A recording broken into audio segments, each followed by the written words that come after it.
Good morning students, this is Rajkumar Yadav. और बेटे आज हम लोग करने जा रहे हैं एक नया टॉपिक इसी प्रोबेबिलिटी में, और वो है random experiments, random variables and probability of random variable. तो सबसे पहले आपको जानना चाहिए कि रैंडम एक्सपेरिमेंट्स कौन से होते हैं। आपने सुना होगा एट रैंडम और रैंडम में फ़र्क, मतलब आप एट रैंडम वाली बात को रैंडम पे मत लेके आना। रैंडम एक्सपेरिमेंट्स वो एक्सपेरिमेंट्स हैं जिसमें आप देखोगे, जैसे मान लीजिए आपने टॉस उछाला एक कॉइन को, तो हमें पता है कि वो या तो हेड आएगा या टेल आएगा, हमें पर ये नहीं पता कि क्या एग्जैक्टली आएगा। ऑप्शंस पता है पर ये नहीं। तो जिनका हमें पता हो कि वो उनके आउटकम्स क्या क्या हैं, लाइक अगर जो मान लीजिए आप घर से चले निकले वाहन लेके, तो ये नहीं पता कि हम जब आएंगे तो हमारे साथ बीच में क्या हुआ होगा, राइट। ये पता नहीं क्या क्या हो सकता है। आप कहोगे एक्सीडेंट हो सकता है, मे बी, सॉरी टू से, एक्सीडेंट हो सकता है, हाँ हो सकता है। अच्छा, फिर ऐसा भी हो सकता है कि आपको रोका जाए, पुलिस चेकिंग करे, और कई बार ऐसा हुआ हो कि आज तक कभी ऐसा हुआ ही ना हो। तो पता नहीं है कि आप जब घर से वाहन लेके निकले तो आपके साथ क्या होने वाला है, क्या क्या पॉसिबिलिटीज़ हैं वो आप डिफाइन नहीं कर पाओगे, राइट। कि जी कोई डॉगी आ गया आपके वाहन के सामने, जबकि ऐसा ऑप्शन आप शायद ना सोचते, तो आउटकम्स नहीं पता क्या होंगे। लेकिन एक डाइस आप टॉस करते हो तो पता है कि 1 to 6 आएंगे, पर ये नहीं पता है कि क्या आने वाला, तो इसे रैंडम एक्सपेरिमेंट्स बोलते हैं। अब एक दूसरा हेडिंग जो मैंने यहाँ पर पहले नंबर पे लिखा है, रैंडम वेरिएबल्स क्या होता है। रैंडम एक्सपेरिमेंट आपको समझ में आ गया होगा आई थिंक।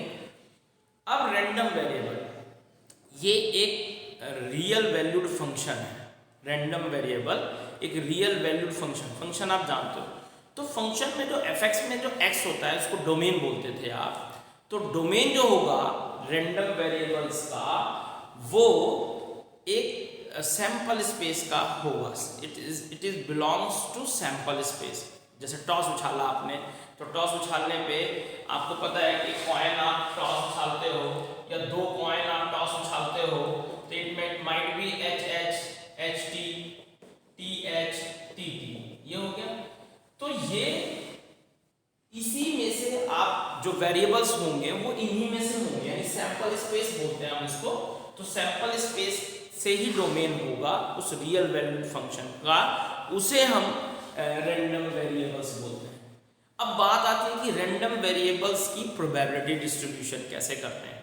तो मैं इसको ना एक एग्जांपल से आपको समझाने जा रहा हूँ, आपको समझ में आएगा। एग्जांपल नंबर है, पेज नंबर आप देख सकते हो अपनी बुक में, एनसीईआरटी में 561। एग्जाम्पल 24 है, पेज नंबर 561 आपके एनसीईआरटी बुक में।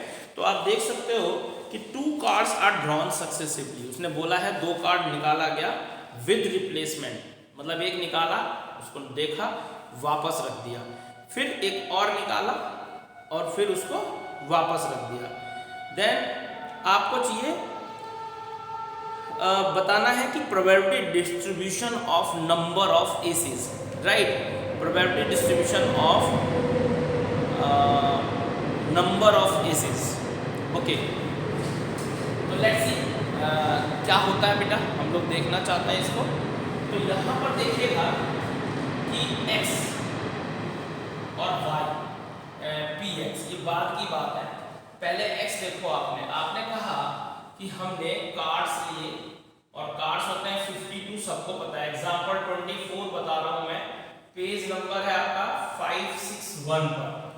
तो वो इसको समझाने के लिए, टॉपिक को समझाने के लिए मैंने एग्जाम्पल लिया, आपको समझ में आएगा। तो उसने पूछा है कि number of aces, number of aces. अच्छा ये बताओ, आपने कार्ड निकाला, उसको नोट किया, ये एस हो भी सकता है नहीं भी हो सकता है, फिर उसे रख दिया वापस, फिर दूसरी बार कार्ड निकाला, वो एस हो भी सकता है नहीं भी हो सकता है। इसका मतलब ऐसा हो सकता है कि एक भी एस ना हो, हर बार दोनों बारी जो है एस हो ही ना। ऐसा हो सकता है कि एक बार एस हो, है ना, इक्का जो हो आप बोलते हो, एस वो हो और एक बार ना हो, तो एक वंस। और ऐसा हो सकता है कि दोनों बार एस निकला हो, राइट।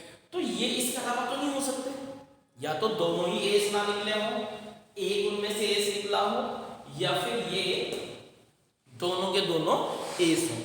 अब बच्चों एक बात बताओ, आपको प्रोबेबिलिटी डिस्ट्रीब्यूशन, अब इन सबकी अलग अलग प्रोबेबिलिटी निकालना है आपको, और इसको प्रोबेबिलिटी डिस्ट्रीब्यूशन बोलेंगे, ठीक।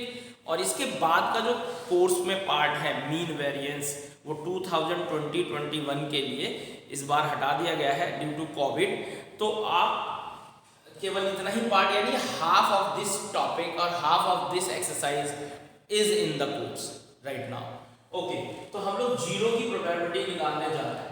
अच्छा एक बात बताएं आप, जब मैं P0 निकालना चाहूंगा तो पहला कार्ड मैंने निकाला और वो एस ना हो, एस ना हो, आपको पता है कि 4 एस होते हैं, 4 हटा दो आप, एस नहीं है तो 48 बचे, 48 में से एक होगा, ठीक। टोटल आउटकम 52 में से 48, राइट। इसको अगर जो और थोड़ा सा अच्छी तरह से लिखना चाहो आप तो 48C1 अपॉन 52C1 होता है, जिसको सॉल्व करके यही लिखा जाता है, ठीक। अब रख दिया आपने वापस, फिर से 52 हो गए, कार्ड 51 हुए थे निकालने के बाद, फिर वापस रख दिया आपने। अब क्या होने वाला है, फिर 52 है, फिर आप कह रहे हो कि एस नहीं है, इसका मतलब फिर 48 में से कोई एक ऑप्शन होगा और टोटल ऑप्शन 52 है, राइट। तो ये हो गया P0 के लिए 48 अपॉन 52, 48 अपॉन 52। इनको सॉल्व भी किया जा सकता है, आप कर सकते हो। नेक्स्ट P1, P1 क्या होगा, यानी वो कह रहा है कि एक एस हो और दूसरा नॉन एस हो, या तो ये कंडीशन है, राइट। तो इसकी प्रोबेबिलिटी, या फिर और के लिए हम प्लस लगाते हैं, आपने पहले भी 11th में भी सीखा होगा, और के लिए प्लस। तो यहां पर या ये हो सकता है पहला ही नॉन एसी आया हो, सॉरी नॉन एस, और दूसरा आया हो एस, तो इनकी प्रोबेबिलिटी आपको चाहिए। तो जब भी आप ऐसा लिखते हो, एस होने की क्या प्रोबेबिलिटी है 4 अपॉन 52, और फिर वापस रख दिया आपने 52 फिर हो गए, तो 52 नॉन एस होने के लिए आप 48 अपॉन 52 प्लस, राइट। अब नॉन एस है, नॉन एस का कैसे करेंगे आप, फिर से 48 अपॉन 52, आपने वापस कार्ड रख दिया, फिर से 52 हो गए, अब एस के लिए चाहिए आपको, तो 4 अपॉन 52। आप देख रहे होंगे ये ट्वाइस हो गए, दोनों एक जैसे हैं, twice into 4 upon 52 plus 48 into 48 upon 52। बेटे इसको आप कैंसिल कर सकते हो,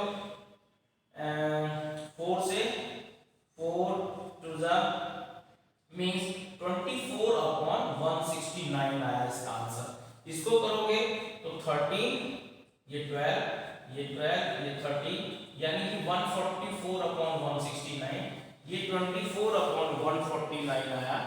तो आप यहां पर लिख सकते हो 144 अपॉन 169, ये 24 सॉल्व करके आया है ये, ठीक है।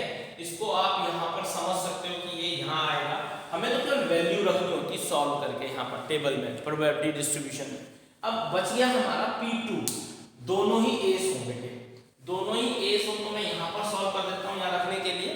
तो देखिएगा आप एस होने का मतलब 4 अपॉन 52 और 4 अपॉन 52, ये बार बार 52 हो रहा है, क्यों, क्योंकि पत्ता आपने निकाला, कार्ड आपने निकाला, फिर वापस पुट कर दिया उसके अंदर, तो ये आपका 30, ये आपका 30, तो ये 1 अपॉन 69, राइट।